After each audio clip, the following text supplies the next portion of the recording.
question I have is, the Harvard National Wildlife Refuge, this Arizona refuge, averages 100 days of 100 Fahrenheit of water every year.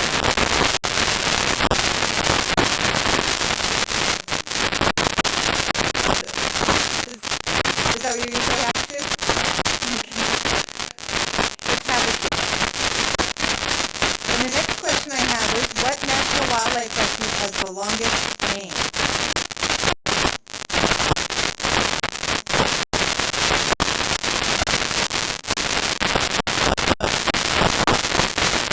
What's the name of?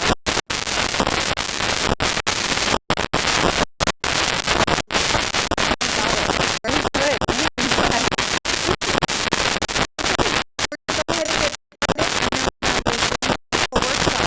And I have the honor of introducing our moderator, Carlo, for the National Wildlife Refuge System of the Washington State, coordinates digital youth and wildlife dependent recreation programs, including digital surveys, interpretation, wildlife observation, and photography. Prior to working in the Washington, D.C. office, Mike worked for the service as a park ranger for 8 years at the South Texas Refuge Complex, and he holds a bachelor's degree in psychology from Syracuse University and a master's degree in recreation, park, and tourism sciences from Texas A&M University.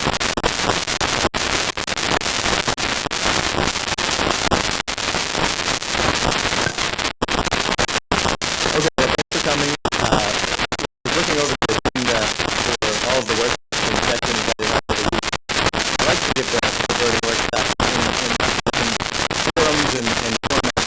It's usually the most fun thing for folks to talk about. One particularly touchy issue, we'll see if we can bring up and what I get suggestion of that conversation. But it's generally a business recreation and people having quality experiences on refuges. So it's a topic I think that people like to talk about. They like to talk about recreation and public use on refuges. Whether you think we have too much or too little of it, birders are an interesting group and they can be great supporters for the refuge system.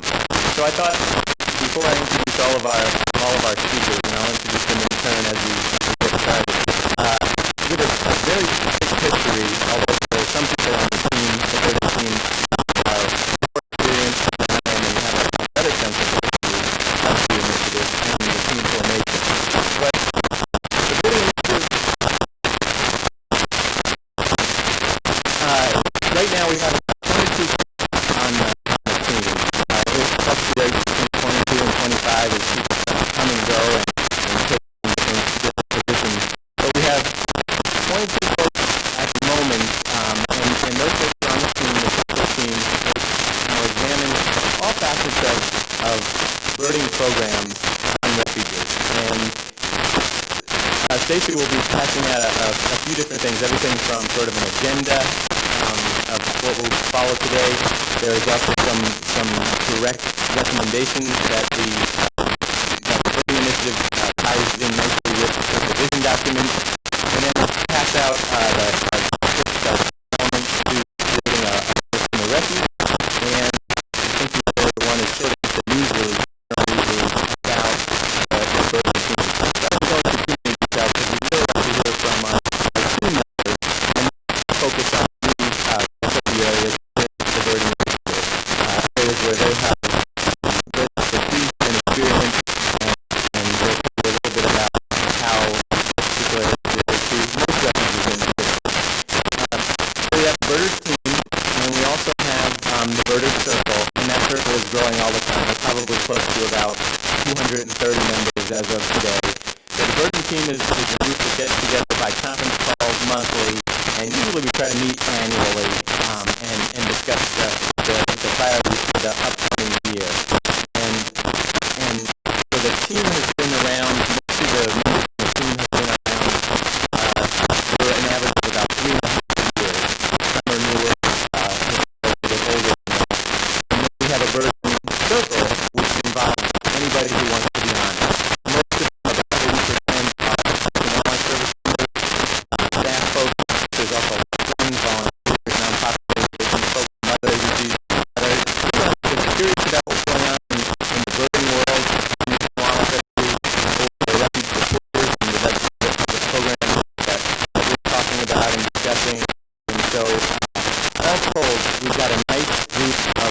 that have a genuine interest in improving birding programs on refuges. And some of them are very vocal and they give us great ideas and suggestions, and others, most people on the circle are kind of quiet supporters. They'll get involved when I ask them specific questions, or we want to find out exactly what kind of things that they're doing and maybe use them as models for other refugees to follow.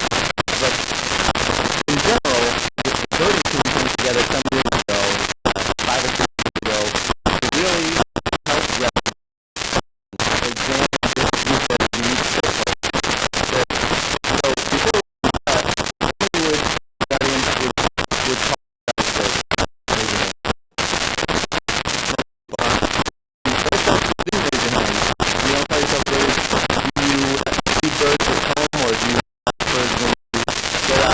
does it interest you at all?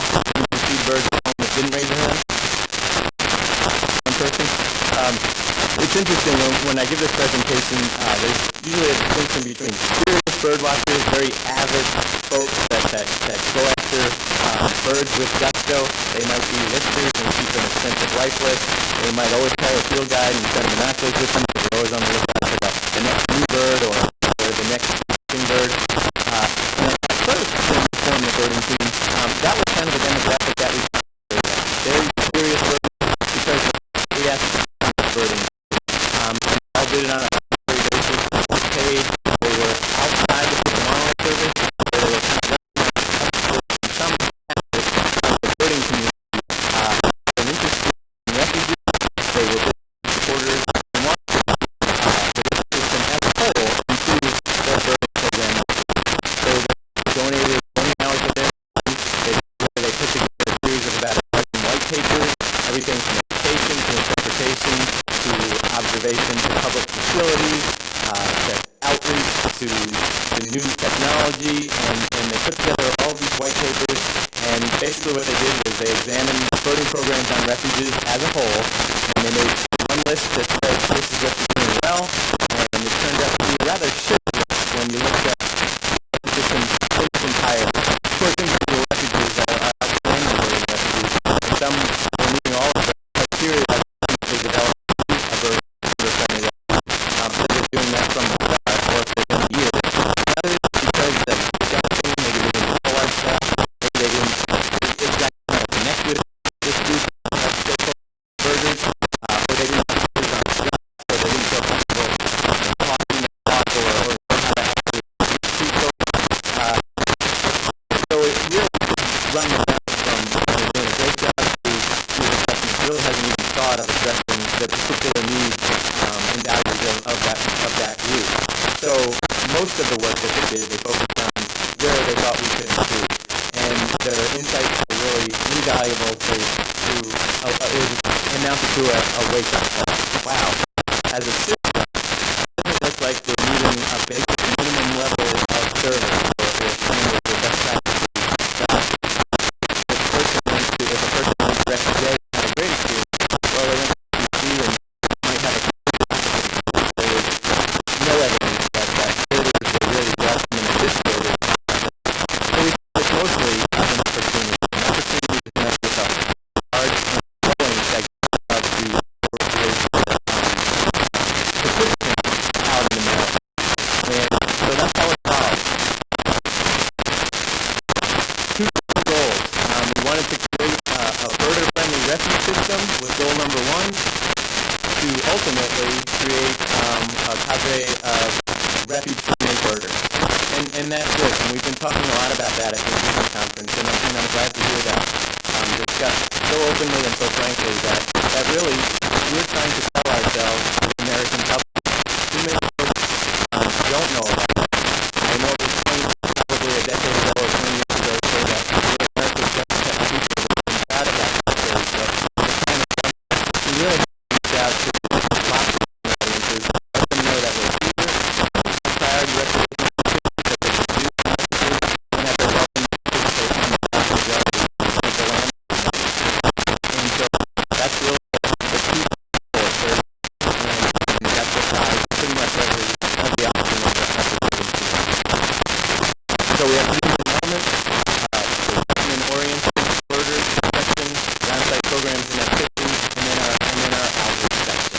so each one of the 20 elements falls under one of those three broad categories. All of these elements are not necessary to complete in order to be called birder friendly. Again, we realize that staffing and other priorities certainly take precedence over becoming birder friendly. That may not be at the top of your list. If you look at the birding initiative, it's really a nice model to use for engagement with in a particular demographic group. Based on studies on birders, it's not that the birding team is irrigation of birds are the first worth watching. It just happens that most of our teams are birders to some degree, but we could have just as easily called the sea otter initiative. Because birding is that natural connection with birds. It's the low-hanging fruit. There's lots of research and science and studies that show the economic spending habits of birders and who they are and what they like and their education levels and their income levels. It's just very easy for refugees to target large and growing groups. And so, that's why we targeted birders and we came up with this list that, again, is fairly transferable to whatever specialty, whether it's wildlife watching, vegetation, environmental education. I fit either an animal hunter, not much of a hunter, but other folks know that a lot of hunters, they're out there birding at the same time. So it's really an activity that can be placed in pretty one of the big six activities so it's just such a nice fit. Had legs compared to some of the other initiatives that we had maybe considered earlier. Most of this, and some of the handouts that we talked about is just the direct connection of the birding initiative, and it just ties in so nicely with many of the recommendations and the visions in the Conservancy vision document. Chapter 3, a connected constituency. If you read some of the text that's handed out, and we'll go through that right now, but it's just a perfect map and also attract new audiences to participate. But when you really use birds as a catalyst on refugees, you don't have to be a serious bird watcher. You can be a bird in your neighborhood. You have to make that enough step to get them onto refugee services to give you a option. That's how the element of the checklist really falls for that. So again, there's a number of visions in the document, and there's a number of recommendations. So there's 4 recommendations that really tie in very closely to the document and to the checklist for the birding initiative. So again, we won't read these because I'd like to just read along and introduce our speakers. We do have 3 members of the birding team here. I think there's a total of 9 here I've counted that you might run into this session and that are attending. So we're pleased to have them here, and a lot of people always have questions about birding. What I'll leave with now is that kind of the combination of writing the papers and reaching out to refugees and trying to just publicize what the birding initiative is all about. It's a completely volunteer program. It's not something that's the national or the regional really just to hear what refugees are doing, and that we can help maybe put the great stories and examples that we hear of, and then share them with everybody. And that's probably one of the main objectives of the initiative. And so it kind of culminated in a series of 2 birder-friendly refuge incentive programs and surveys. And if there's anybody out there, is there refugees? Is there some refugees participating in the survey? Well, that's what you said. About 150 refugees have been in the system, and some of those are complexes, so we know we've reached a lot more than 150. Have sent in surveys. But from this survey responses, it was to find out exactly what's going on with people, so that with the redesign of our website, hopefully we'll be able to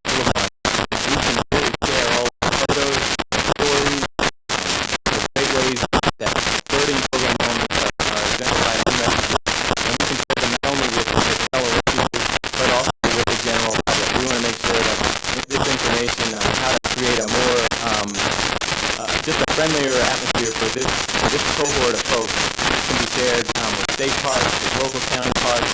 It's kind of this list. I know the Park Service is interested in what we're doing, and that's great. We want to share this widely. As many refugees participate, that just makes us a little bit more consistent in this regard. And so all of the responses that we receive were just invaluable, and shortly they'll be available to the public, to everyone. And if you have a question about education, if you have a question about board documents, hours, are out there, designs, and what they look like, and who's coming, how they're being used, accessibility of them, and what kinds of things are being put up on individual websites that provide useful information about it. This should be hopefully a one-stop shop for folks to get those ideas, and then we want to hear your stories as well going forward so that, again, we can promote them and share them with the greater sources. So with that, I'll introduce our first speaker. First speaker is Lowe. Roy is the project leader for the Oregon Coast National Wildlife Refuge Complex, and that includes 6 refuges in the 2 wilderness areas along 320 miles of the Oregon coast. Roy obtained a BS degree in wildlife management from Humboldt State University and has been employed with the U.S. Biologist for 34 years. Previous presentations include the state of Alabama field office and refuges of Oregon National Wildlife Refuge. Roy has been stationed with the Coast National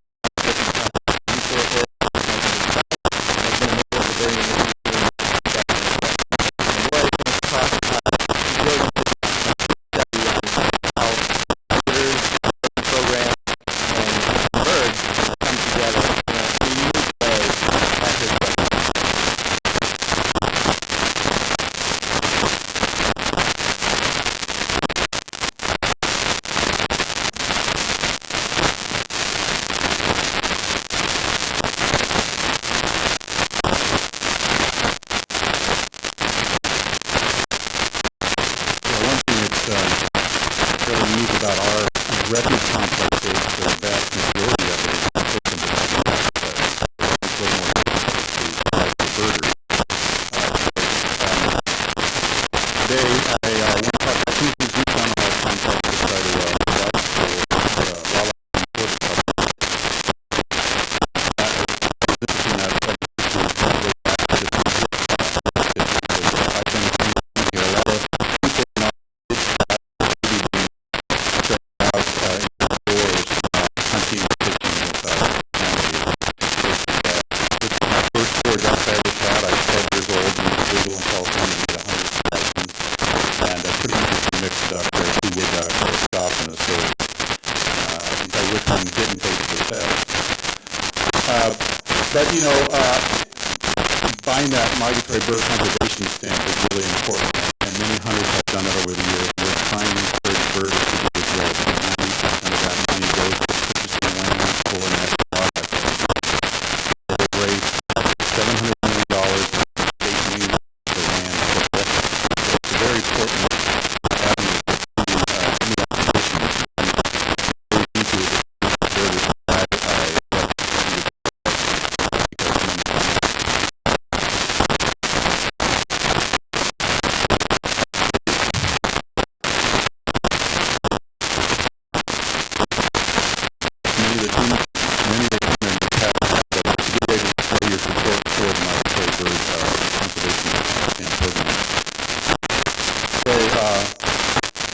a few years, made it to college, and heard about this new thing called birding. And you could do it in the open, and people didn't make fun of you. But when I started out, it was pretty crude. I had to learn a lot of things about birding, and I feel like when I started out, I kind of lost in the course of that.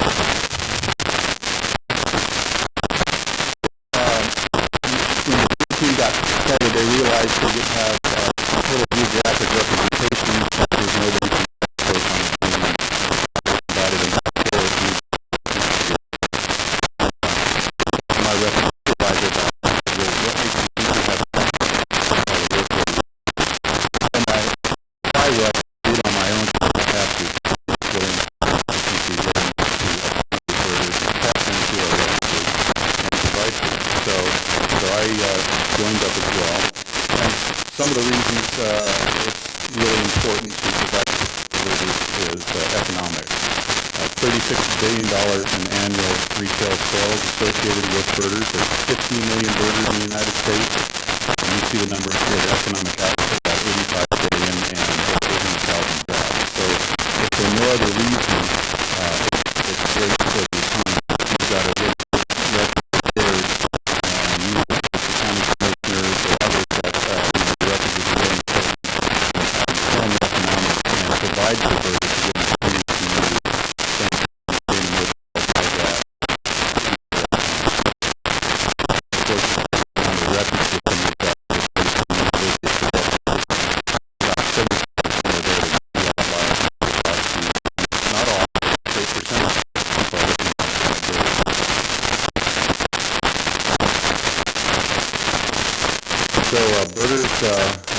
Birds can draw crowds, and this is not necessarily what we're looking for at our refuges, but this just shows you how zany it can be when a rare bird shows up in your area. So the crowd on the left is actually in Sweden, and you can see a small bush off to your left there, and there's a bearded warbler towering in that bush. And on the right, the photograph in England, it's just incredible the number of people and high-end birds and out there, and they're all looking for the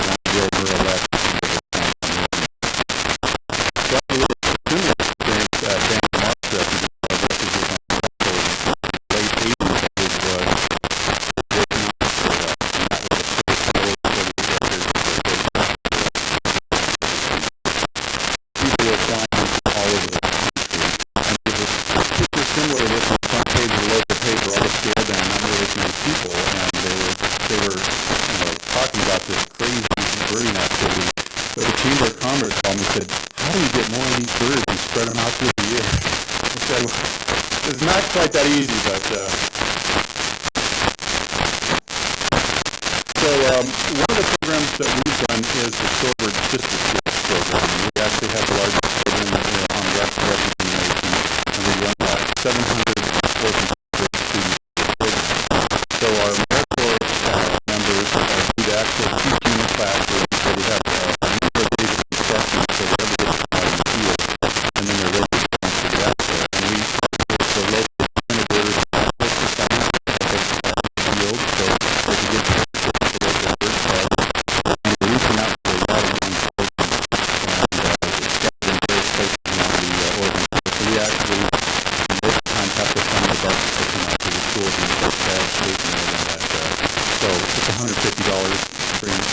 they don't have it. We find ways of applying to the school district.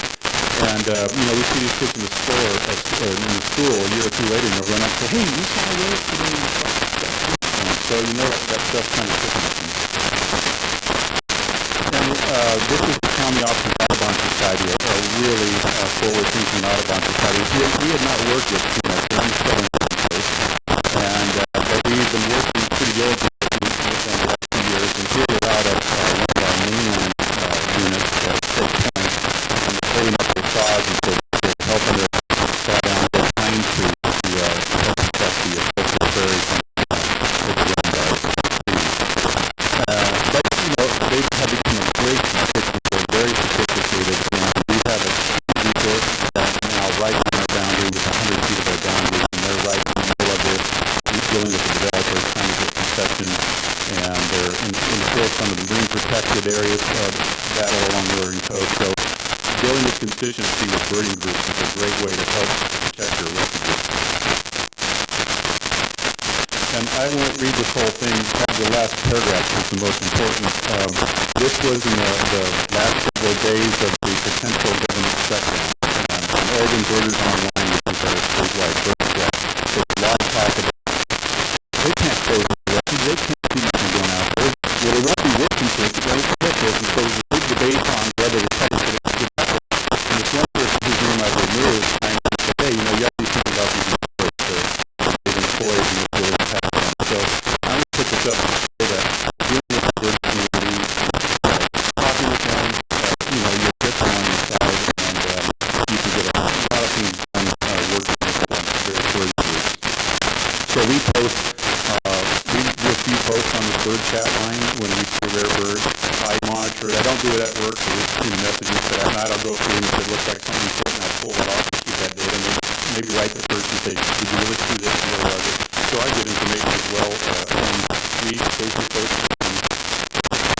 We're looking at citizen science.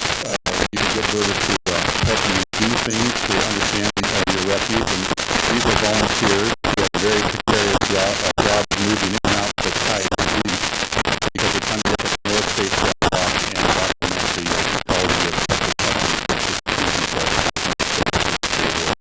so here we're using local birders and bird power to help us get our plan. So as I said before, our refuge, portions of the refuge are public access, and you actually see refuges in the photograph. Three Arch Rock at the bottom is under 15 acres. It's the oldest refuge west of the Mississippi River. Oregon Islands is all the other rock basin islands along the Oregon coast, about 1,854 of them. And then Cape Mears National Wildlife Refuge in the back of the central old-growth forest. So how do we get the public to appreciate the wildlife on our refuge so they can get out of it? One of the things we've done is we've partnered with Oregon State Parks, and in this case the Bureau of Land Management here in Headland, and we've recruited volunteers nationwide to Headland, and the quality office that we've acquired over time. In fact, I think this gentleman was actually in the board that and they interpret procedures, new mammals, refuges, and many people come in and they look at the jobs and they volunteer there. So, this photo was taken about 3 weeks ago, and I knew what was going to happen. People are very about looking through the scope. And they say, "Now come on over here," and he puts these people over, and the first thing they say is, "Oh my God!" And they're trying to get the rest of the family over there. And when you can show them, wildlife up close, it really grabs their attention. The cormorant at the bottom is a branch cormorant, and they look black, but up close they're green iridescent, they're flapping their wings and nails, and hits them every time. So a accomplished bird will walk up there, and I know all the species, I know the list, but there's many people that don't know wildlife very well. And at this point, when you can hit about 2,000 people a year, so we got the pepper popping at the top. Bald eagle, which is causing a little bit of a fever issue, and then the electric blades and the pigeon jellyfish. So we have 7 locations along the Oregon coast, and it's a great job. It's self-recruiting now. The volunteers are people that travel around the nation, volunteering year-round, and some of them are refuge junkies. Others work for Forest Service, Park Service, whatever. But now they are recruiting for us, and so we have people waiting in line to come and do this. And we've worked with friend groups for many years. The group on the left, the Heat Rock Awareness Program, they're in their 26th year now, and they are set up every day with a low tide, twice a day on the beach, protecting the birds and showing the MERS in the coast. And even the band fireworks that are impacting the birds, and instead of now we have the 3 days July. So we put it all around. A lot of controversy about setting fireworks down. And on the right is the shoreline education for awareness. And the Southern Oregon Refuge, they've been around for 20 years now, and they formed because people were climbing on a rock island and causing disturbance to seabirds. And they basically came from an educational program that several overlooks along the coast. And we also work with the Friends of Cape Mears Lighthouse and Wildlife Refuge. And this is International Migratory Bird Day, and sometimes you got to bring birds up really close to the people. And this guy's a bald-headed one, and there's 2 on there. And these are just throughout the day that is artist on the staff. Whatever they want on, you do it. Bird festivals, looking around, I know very few people have near the good bird festivals. It's a great way, particularly to get people out that don't know a lot about birds, about the refuge systems. We, along with the Flisa area out of Bounces, have sponsored the bird Lowe and the Solar Festival. And we only draw about 100 people, and we really couldn't handle much more than that on large scale. Every year, over half the people have not been to the festival before, and a good percentage of them have not heard about national wildlife refuges. They don't understand about refuges. So we have this festival, we do field trips, And on this one year, it was a little bit slow. It was late in the afternoon, kind of warm. We were running out of birds to see. So on the spur of the moment, I decided to take them over to the archaeological site that we are on the refuge. So, on the right there, off the market, off is showing them, it's describing 4,200 years of solid occupation in Native America. And that actually turned out to be a highlight for people. I see the stuff all the time, but these people that I've never seen it, and I'll probably never get to see it again. So I only do that for sometimes things that really count for you, and really exciting to especially when you use the closed areas these days. And that's also illustrated there at the bottom. That's a trip we do in a closed area of the Bay Refuge several times a year. This is during the Ballroom D festival. And this is a closed area. All they're seeing is chickadees and sparrows and stuff, but they're really excited because they're in the closed area of the refuge and it's not causing the impact. So also some of the facilities we've done, we rebuilt the parking lot at the top with Refuge Road Fund. We've also been successful at obtaining grants from the state of Oregon and federal highways, between projects, and so we built this at Cape Road for the web Police Festival. And there was an issue with one of the people there that did filming of the president was not on the flip side. He was saying that he would be made to film anymore with all these people clamped down on the deck. And he's right, it's kept my route if that would happen. But we thought about it and built and talked with our engineers. The solution we came up with was to build two decks that really look like them. And where you see the red line is, that separates the two decks. And the only way you can tell when you go there is the handrail is broken. And so it's totally disjunct, and he puts his camera up on that little corner and right, which no one ever walks over there. And people can do whatever they want on the other side of the deck, and it doesn't affect the camera. So this is a technique that can be used at a lot of sites where you have people who can hide that fix the phone or whatever. And it doesn't cost any more money than you have to use people on there in the war or whatever. So, and then we participated in the Oregon Coast Birding Trail, and I've got copies here. I won't be able to point, but we were very accurately involved with that and accurate. Lucas Manager Don Graff had a big part of putting this together, so we just had a for our refuge to get actively involved. And we also produced a bird finding guide. It's a one-page front and back guide at each one ahead that we can pass out to visitors when they come there, and where to look for various species, and a little bit about the history of the refuge. And this was put together in 2 days by our AmeriCorps members, so it really wasn't a lot of labor, and it was not that expensive to print, and it's something that you can do really easily on your own refuge, particularly after hours. That's when people arrive and and then we've also, even though our headquarters is not located on the refuge, it's actually on the university campus, we put up a station and really talk about attracting people. So it's been encouraging everybody else to want to see the schools know what's on there, and of course people that aren't very really flock to the scenery. So I took some pictures here on the right. I'm kind of hiding behind my computer and both so I don't want the people to see me. And every day people are filing by, looking at computers. And down in the lower right, we actually had a rare bird show up, a blue grosbeak, which would be no big deal in Wisconsin, but in Oregon it was a big deal. And so we posted that, and within hours we had people driving from across the state to see the bird. So I know it's getting late in the day, it's the second day, and someone might have your book tucked under your wing now. So we want you to wake up. We want you to get involved here, so take the cobwebs out. Look to your head. And your time to speak up.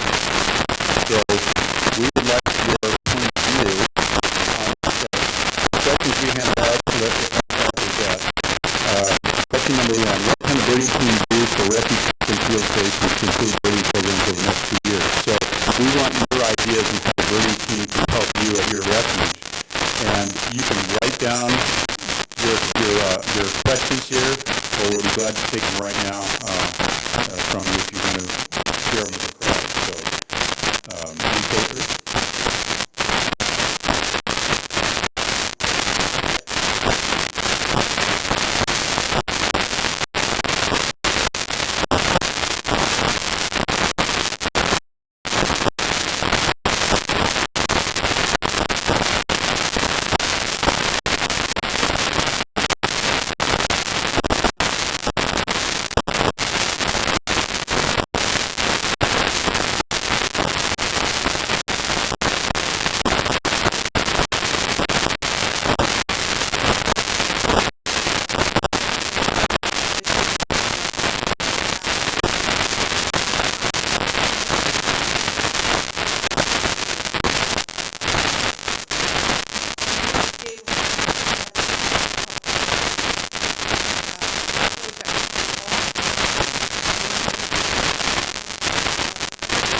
a great question. That's something we want to do as well, and see the towns have not. So I don't have experience with setting up those video cameras, but we will get that information to you at your refuge complex. And one of the important things is that the birding team decided is, if you have an area closed for birds to protect only on nesters, all the birders like, don't just put up an area closed, get much more acceptance to come wide and say, oh, okay, I'm not going to do that.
that's a big question. So much behind the birding thing here, but it is something that we have to deal with.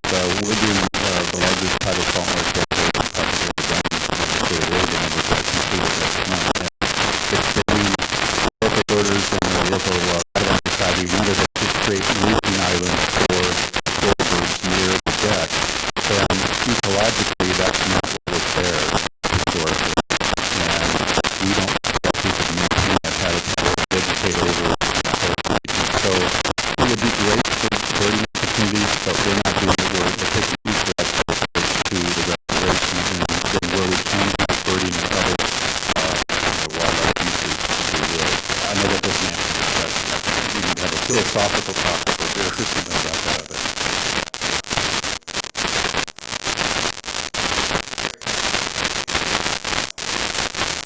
right.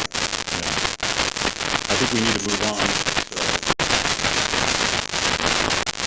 Yeah, so I know there's a lot of other questions out there, and we're going to be here after the presentation for sure, so stop by, we'll say as long as anyone wants to. But for sure, anything that the bird, you think that was in the role and the realm that the bird team to tackle, to diminish that really interesting question. Anything that you think would be up our alley, and that you think we can help. And remember, think about the birding team as we're really trying to approach things at a system-wide level. So if you have individual questions that we can help you with, we're glad to get you that information. And usually it's pretty easy for us to do so. But what really would you like us to be on a national level that you think could help improve birding programs in the system? If there's anything else we could do, is it collecting more information through surveys? Is it going in a different direction? We have ideas internally, and at the next meeting we'd like to discuss them. But certainly this is maybe the first public step in inviting our stakeholders, which are mainly our refugees, our friends, our volunteers, and refugee supporters, to tell us how we can help them improve their program, what they're doing. So if you can write those down, and then otherwise after the presentation, certainly stop and talk about anything else on the mind. Okay, our next presenter is Stevenson, and Flisa's a public environmental educator, state environmental educator, and community engagement strategist. Flisa's recognized for establishing training partnerships with two state and national organizations in bird education, public participation in conservation, diverse and underserved groups, particularly in urban areas. Flisa's been with the Council for Environmental Education since 2009 as senior manager for the Flying Wild Bird Education Program and the National Training Network. She's in transition right now, and she'll be starting back with the Cornell Lab of Ornithology within days. And so I'm sure CEE is sad to see her go, but Cornell Lab of Ornithology, and we have, the Refuge system has a great partnership with both of those organizations, so we're glad that Flisa will still be closely working with the Refuge system. Before joining CEE, Flisa led the marketing and outreach for the Cornell Lab of Ornithology Christian Science and Education program, which included Celebrate Both Birds and Private Schools. Among other accomplishments, Flisa has consulted of underrepresented students in conservation and STEM fields in higher education programs. Flisa holds a BA in journalism from the University of Texas at Austin, and obtained a master's degree in both environmental education from Southern Connecticut State University and landscape architecture from Cornell University. Flisa will talk to us more about community engagement, education, and how that fits in with the birding initiative, and also with the new vision document.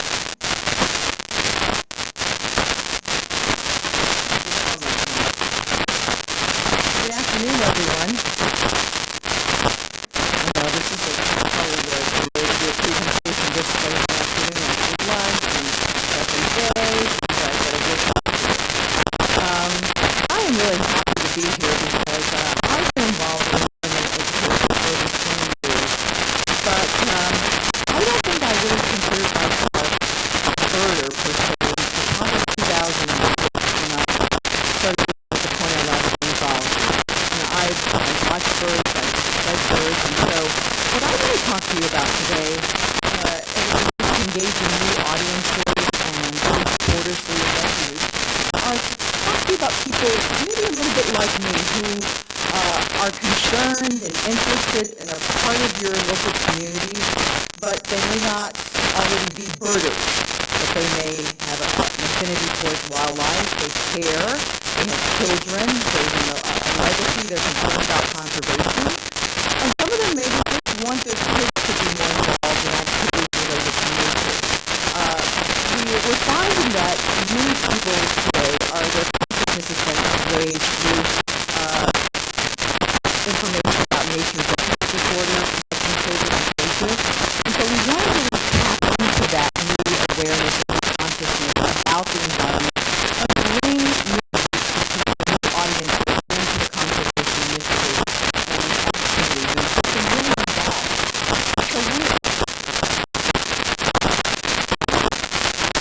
And this is a great opportunity through this effort in the new vision document to really rethink some things about environmental education and expand how we do things in a different way.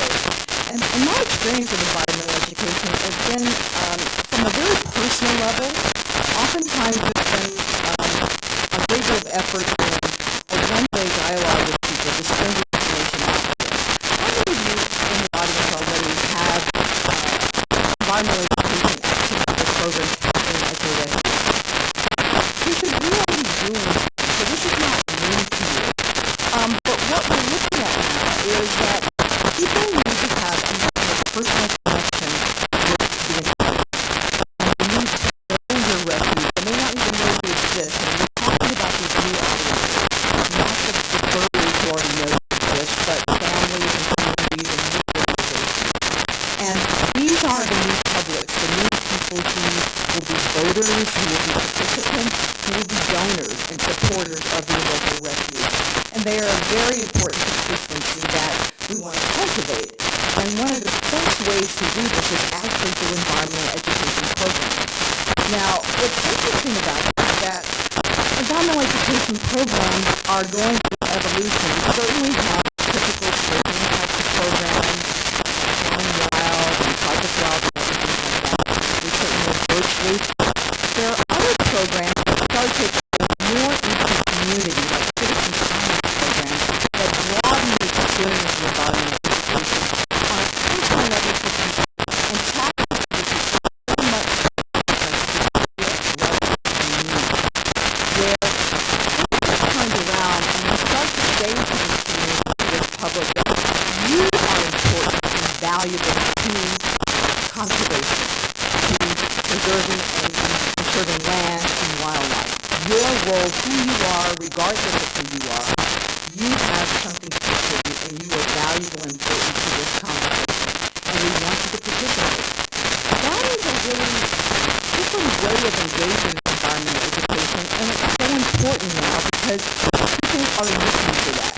No matter who they are, whether it's a donor or a family member or a young child, these probably children today, fourth and fifth graders in the state today. They love the idea of doing something that is interesting, exciting, enjoyable, and meaningful. Everyone is looking for environmental education is a great way to do that experience. And one of the things I'm really excited about being part of the birding team is that the birding initiative really starts to speak to this. The birding initiative is a wonderful framework with the 20 characteristics I think that you picked up that cover so many things that are important on a refuge, from facilities to programming to just materials and all the kinds of things that go along with a birding program. But I want to talk specifically about on-site programs and also outreach. And this is where the greatest opportunity we have to really expand the community audience and to really connect with the local community. And one of the things that I think that something you may have overlooked, but you don't have to really reinvent the wheel when you talk about outreach and connecting with the community. There are some organizations all in the district in your local community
really connecting to people right where they are and starting to look at environmental education as an opportunity to become a part of people's lifestyle.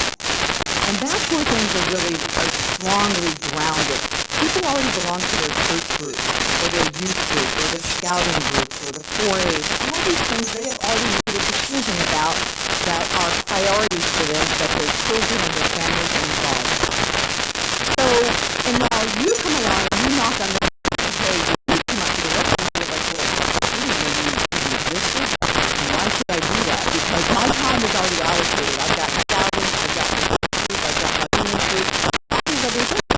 And so, one of the best ways that I think that you can actually connect with these new groups and really raise their awareness and connect with these burden and the environment is to go to their group, go to the women, go to the scouting group. And some of you may already have those types of connections, but I really want to underscore that the bridge into bringing new audiences is actually establishing these types of relationships, and you don't have to do it from scratch. They already are established in their own self-organizing community groups. And what you want to do is actually through whatever efforts that you already have in place is to connect with the leaders of those groups. Whether it is your local 4-H or the scouting group or the faith-based organization. You want that experience of having that connection with those groups that are already self-organized so that when you can advance that bird watching, walk, programs,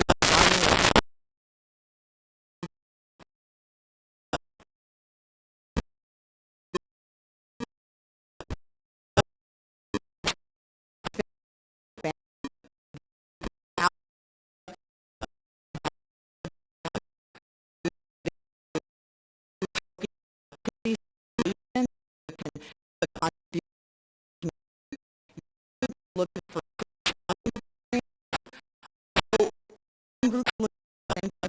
so not just and program.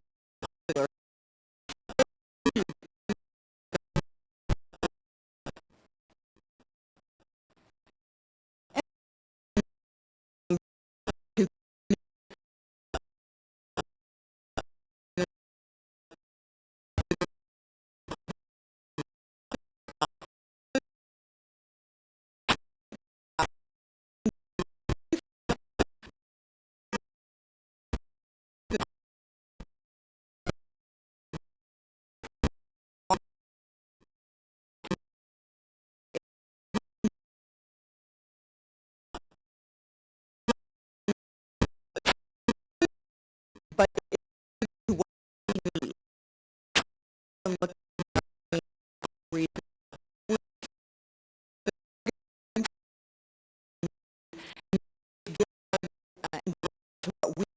do.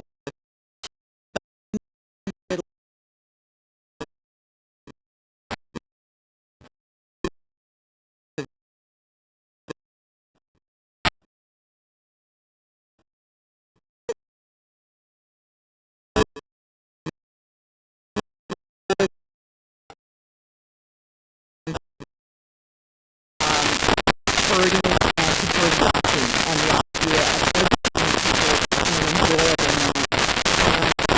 Doing this in a way that breaks down barriers. And the barriers I'm talking about are often what we see in the environment because we just clearly unknown. So not only do your local community may not know about your refuge or the value of your refuge, but they also may have a fear of the distance or that they've never been there before, and so this idea of a welcoming experience and having programs in place that start to translate what they're going to experience and what this is about even before they're experiencing. And there's a great opportunity for that through the birding initiative in the program. The great about birding programs and bird watching is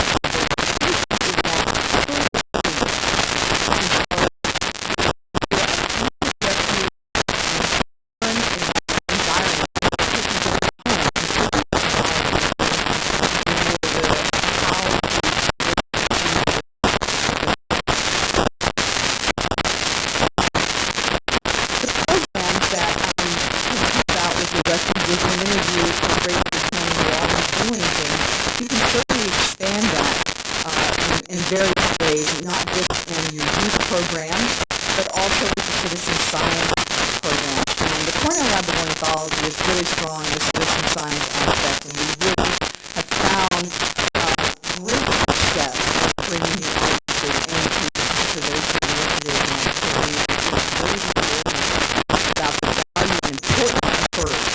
And one of the citizen science programs that I'm really very excited about with the ornithology is the Celebrate the Birds program. And I want to use this as an example of the citizen science programs because it has this great aspect of citizen science that is monitoring programs, it also has multiple points of view. It's not just about collecting the data and monitoring. It really is about the experience of birds and bringing these new audiences and often underserved bird populations into embracing the concept of birds from their own point of view. And what I mean by this is that they use art, music, service learning and installation projects that are supporting data collection process.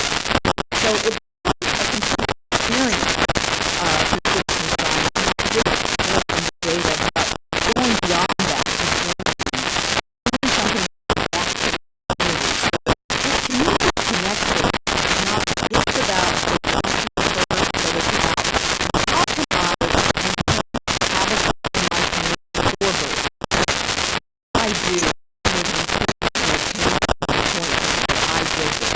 And once again, when we talk about engaging new audiences, this is an opportunity for people to build value and meaning within the context of environmental education.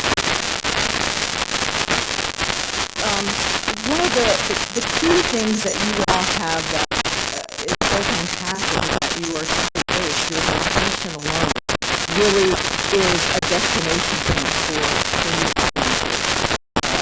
The idea of coming to your Refuge and experiencing environmental education programs, events, festivals, or tying into other types of things and inviting the community to host different things that are already part of the agenda of the Refuge. And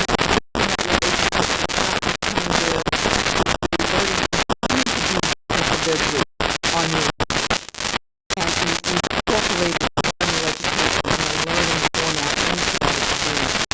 And so I think that this is a great opportunity for the refugees at this time as we're starting to look at new ideas and new ways of engaging different audiences and certain underserved populations. And through birds is such a great way to do this. And so I hope that this is helpful in some way. I'm happy to visit with you in more detail after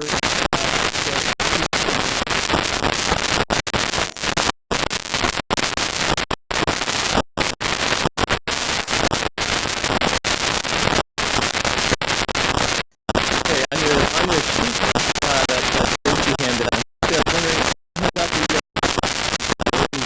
the quick exercise that's based on the bird friend refuge survey we've already just like in two stations go out. One about a year ago, summer before this one. Then we did a second round of surveys in February and March. So like I said, we had about 150 either individual refugees or refugee complexes participate, and we collected lots of information about what's going on at the field stations, and that is the data and the information is super, and it's all about to be packaged back out to the field, and you can see where everybody contributed and where they're at and what programs that you might want to inquire further about. But the last question that we asked on the survey was just define your top 5 priorities. What are the top 5 things, and we asked you to do it in order that you could do, that you like to do, to make your refuge more bird friendly. And I think we received over 50 individual kind of things, some were very specific to a particular refuge, and then large numbers of them were spread equally by different refuges. So on your right here, you have the top 5, and they're not in any particular order of how the field stations answered. So bird checklist. They wanted to either provide for the first time or to revise existing bird checklists. They wanted a visitor loan program consisting of backpacks and optics, whether it was binoculars and corresponding equipment, and bird field guides or other field guides. There were public structures. That was another of the top 5 responses. We like to be able to provide viewing decks or photo blinds or presentation materials were one of the top 5, and that's a very broad category. There were individual responses, but we just categorized them for these purposes. And then Refuge web was also one of the top. We have $30 birding decks that Stacy will get around to you. And we'll do this here to get a feeling before we leave of how you would spend your limited budget on your limited birding budget on these particular priorities. And also, though, I would like you to allocate this money on this sheet, and we'll collect that at the end. So we have a physical remembrance of how y'all voted. But Roy did remind me that Refuge system folks are used to stretching dollars, making them last. So don't rip them in half. You have to make increments of $10. You could spend $30 on one priority if that's your most priority. Whether you're thinking this time from your own individual refuge either that you work at or that you support or the refuge that you visit. And so divvy up the $10 however you like on paper. And then as soon as Stacy's done passing them, I'll number one. Cost however many dollars you allocate to the center, Stacy will collect them, and then we'll do that through 5 and give an answer of how you go today. Yep.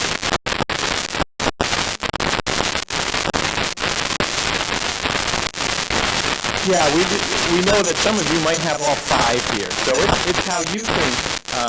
If you have all 5, then you probably can't play today, but you can keep those birding dollars as souvenirs. But yeah, you can trade them with your friends. As I was passing these out and showing these, I think in the extra class and at the conference so far, people say, "Hey, what are these birding dollars that you're passing out?" Reminded people, particularly that you can't use these as but I don't think that works, but you can try if you want to try already. So just how you would spend them, and even if you have these, prioritize right now what's important to you and your revenue. And any other questions, or does everybody have them?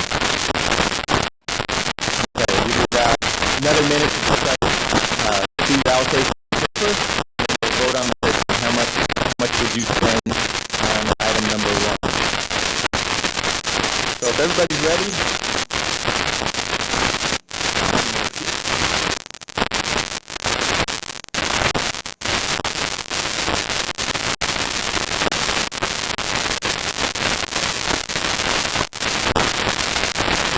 this will help us again. We want to take the 5 most common priorities that are provided by field station staff, and we hope that again we're looking for some direction.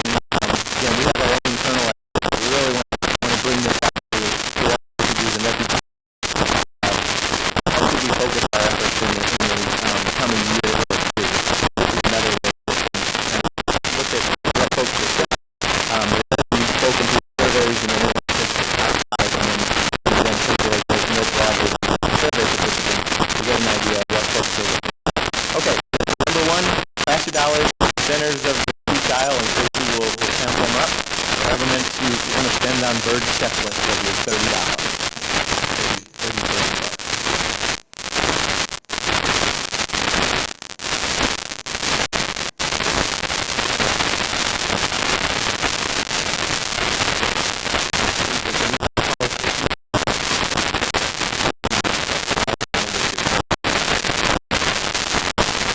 Okay, number 2, optics.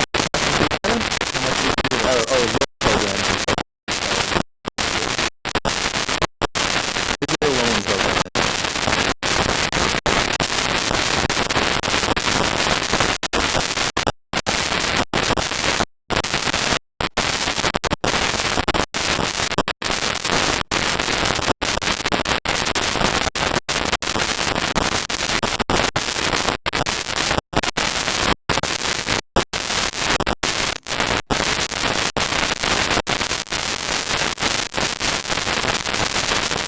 Okay, did we get everything for number 2?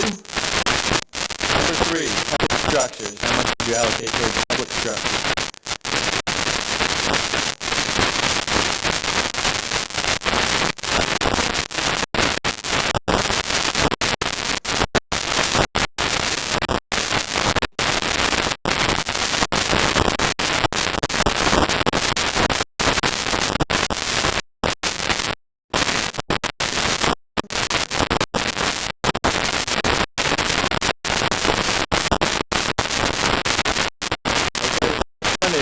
Interpretation of the program. Allocate for that.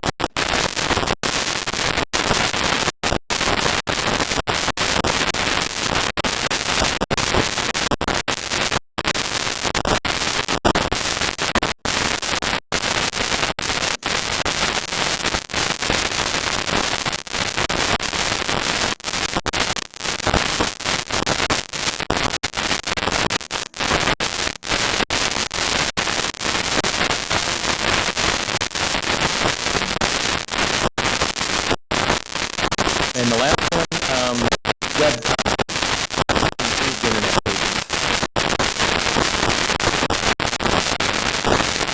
And while you're passing the last question, question 3, the birding initiative is a model for appropriate wildlife and recreational activities. So we'd like you to think about that, and we'll get here your answer in writing, because we don't have time to go over that. Like that before you leave, is there anything that you can think of that would be able to birding initiative as a model for other the recreational activities, and you know, with the team formation, get a series of outside experts and internal folks and have them work together and try to figure out some models and templates and use on the national level. Yes. Oh, I'm sorry. I was talking jargon sometimes. So the refuge system, big SIP recreational class, hunting, fishing, interpretation, environmental education, wildlife safety, and wildlife activism are repeated on the system.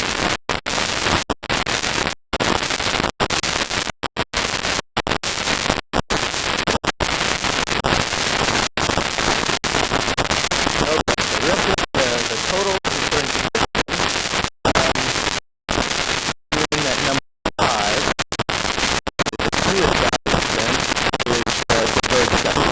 We have $100 allocated towards bird section.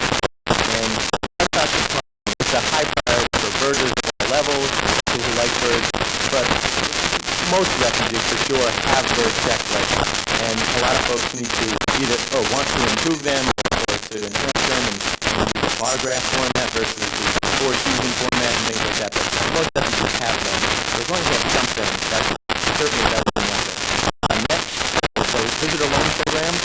They're number 4 with $150 allocated. So that's pretty close to the checklist in terms of input. We have a tie for the third, number 3. The interpretation materials and programs and the web content, both $90. So you spend most of that just public review. And the impact about it, it's one of those things, sometimes if you build it, they will come. The birding team has stressed is to get as much information as you can from all members first of your staff. So it's not just the park ranger, it's not just the refuge manager, the project leader, it's your maintenance staff, your really great folks. It's everybody that works at that refuge, because they all see their visitors are going in a different light. And sometimes where you think might be a great location, other folks have ideas as well. So we want to bring everybody to the table. We also want to invite your birding public and ask them, where would you like to see us structure? So we got a refuge not too long ago, last summer, and it was a great new facility. We're very proud of it. And unfortunately, the sun was out of the way. And so all day the sun kind of rose in the east, this out, and then set the west and the glare, and you get the birds and silhouette. It's really hard to get a look at that. So the birders, I don't think they're very pleased. You know, they can look at the photos, they can never get good light on the projection. It's hard to focus on the website. So that's great.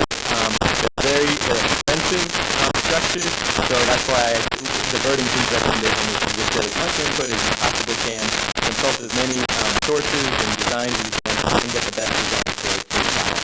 Okay, thanks for that exercise. And if you want, then probably, I didn't know these, but we're probably subject to copyright infringement that don't circulate these except in the street or in the mall or whatever. But they all do. Okay, our last panel is our statesman on the burden. Thompson is the editor and co-publisher of Refuge Digest, the longest running magazine for numerous birds, including identifying birds and young birders guide to birds in America. He writes a weekly blog, Bird and hosts a podcast called Fish Birding Life. Bill regularly speaks, guides, and performs at birding festivals across North America and consults internationally on ecotourism and marketing. In his spare time, he's the leader of the country rock band, The Range Road, and Bill will speak to us again about reaching out to different audiences in terms of building our support network and reaching new audiences. Often overlooked in the conservation field, particularly among refugees and national parks and other federal organizations. Good relations with each of us in many cases is more than appropriate to cultivate those relationships, so we can only benefit from multiple sides.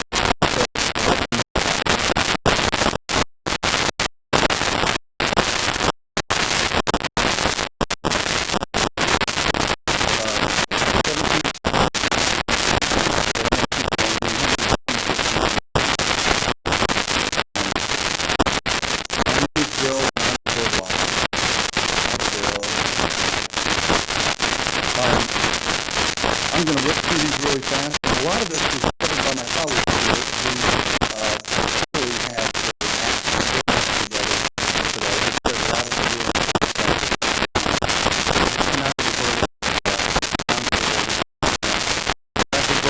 Really long.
Starting with this day, we started writing ideas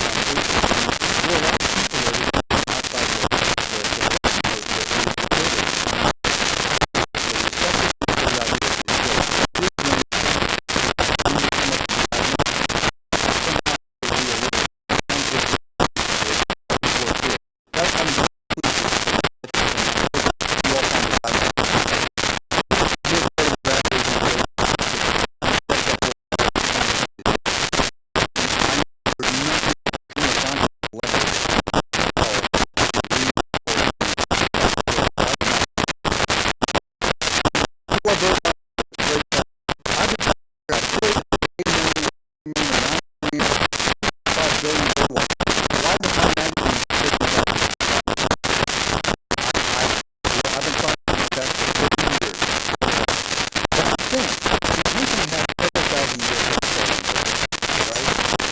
So we're going to catch up eventually. Our community, audience of radio, growing up, at one point is going to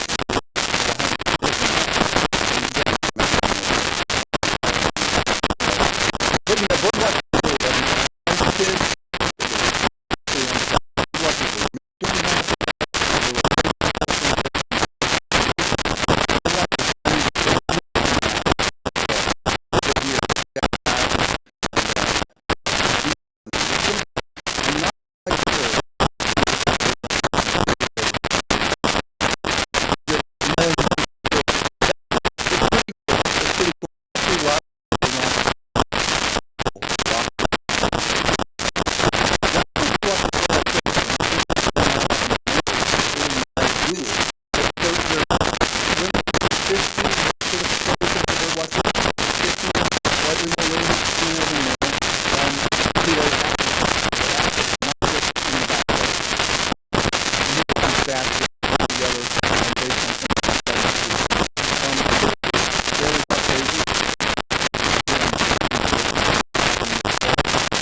they call it burning like sedentary party. So that's a great, you bring the local, we've had Refuge is a local grocery store, coolers, and it really does great to get local to that.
Calvary,